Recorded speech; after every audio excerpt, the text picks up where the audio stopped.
President William Ruto has called for urgent action to strengthen the continent's peace and security framework.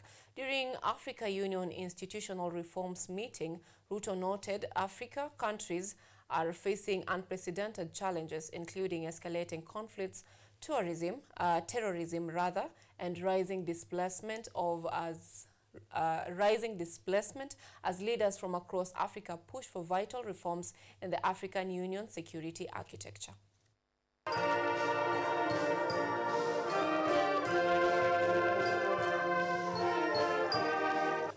Speaking during the Africa Union Institutional Reforms meeting at State House, President William Ruto has highlighted the dire state of peace and security across Africa, noting that the continent is losing an estimated $18 billion annually to conflicts, while millions of people remain displaced.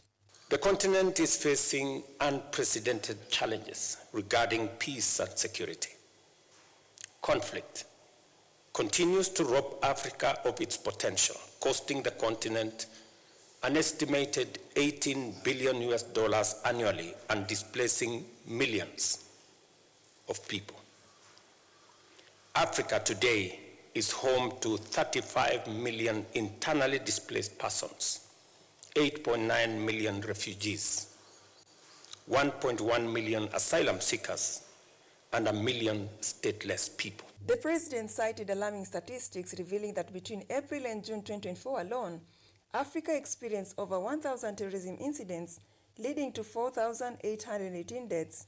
He called for the urgent revitalization of the African Union security architecture, which he described as inadequate in addressing the continent's increasingly complex challenges. Between April and June 2024 alone, a total of 1,000 terrorism incidences were recorded across Africa, resulting in 4,818 deaths. This is an existential moment for our continent. The African Union security architecture, in its current configuration, is incapable of addressing these complex dynamics and challenges. President Ruto has urged fellow African leaders to reflect on how they can collectively fortify the continent's security mechanisms. He also underscored the importance of the Peace Fund, highlighting the need for robust domestic resource mobilization in partnership with strategic allies.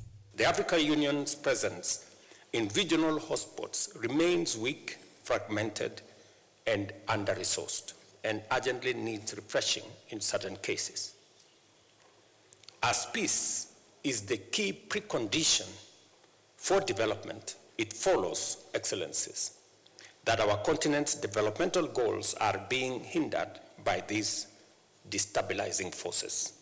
President Ruto pointed out that since 2020, the African Union budget has remained stagnant, emphasizing that the continent's ambitions must be supported by a predictable, sustainable, and accountable financial framework.